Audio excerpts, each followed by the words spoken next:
I witnessed something really peculiar going on, and I started asking questions. California was experiencing a very severe 6-year drought. We were due some rain finally.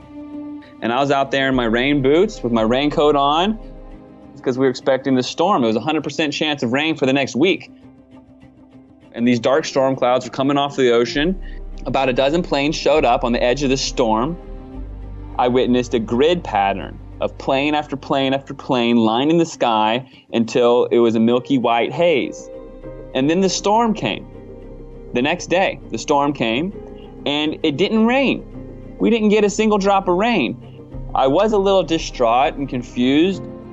And then I learned that if you put aluminum in the atmosphere, it's the opposite of silver cloud seeding, that the aluminum actually dissipates the moisture and you can make it not rain with aluminum. And like what I witnessed drought causation. I witnessed man-made manipulation of the weather, and they were causing the drought by interference, by weather engineering. There's a lot of theories. Ultimately, I believe that they were testing their weapons. They're seeing what they could do with their ionosphere heaters. It's a slow agenda, it's 1 year at a time, and really it's just an attack on the next generation. So what do they want? They want control over the water. They want control over the food. And what they have done is they are slowly but surely knocking out the small farmer. Well, that farmer is getting gobbled up by big ag, and they're controlled by Monsanto, and ultimately it's just full spectrum dominance of your food, your water, your air, everything. And now they're pitching to us that we need this solar geoengineering to slow down global warming. So they're going to be spraying with planes, persistent linear cirrus cloud formations, and they've developed the patents and the means to do so to save us from global warming. There's a self-proclaimed geoengineering governance regime that was just established in May 18th in Chicago. So there's a new panel that was just developed called the C2G2, and it's a group of people who have been nominated to govern this geoengineering, and David Keith is on the board. But his company will be capturing carbon and spraying reflective nanoparticulate metals in the atmosphere to reflect sunlight. They will be billing the populace of the planet for the solar radiation management. They will be taxing everyone for their carbon emissions.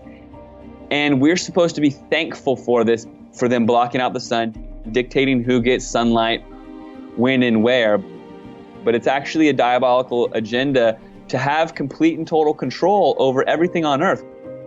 And they've learned that they can introduce metallic nanoparticles, such as barium, strontium, and aluminum. But ultimately what they're doing is they're using ionospheric heaters, these land-based Tesla technology antenna arrays, the first of which was HARP in Alaska, but they have these all over the planet now. And they're superheating the ionosphere. And with this superheating of the atmosphere, they create high pressure, they create heat waves, they create drought, they steer jet streams. And if you want to talk about global warming and you're not going to talk about ionospheric heaters, you're totally missing the point. Weather complications that we're witnessing, the intensified hurricanes, the drought, and the flooding, I hate to say it, but they're learning how to weaponize the weather. Katrina was part of this HAMP, the Hurricane Atmospheric Modification Program. They were putting carbon, black carbon soot, in the hurricane to see what it would do, and it made it larger. So they're actually experimenting with putting carbon in the atmosphere, not telling you about it, and blaming you for your car emissions. They're exposing themselves, right? They are exposing how bad that they really are. And so that's our opportunity to awaken to it all.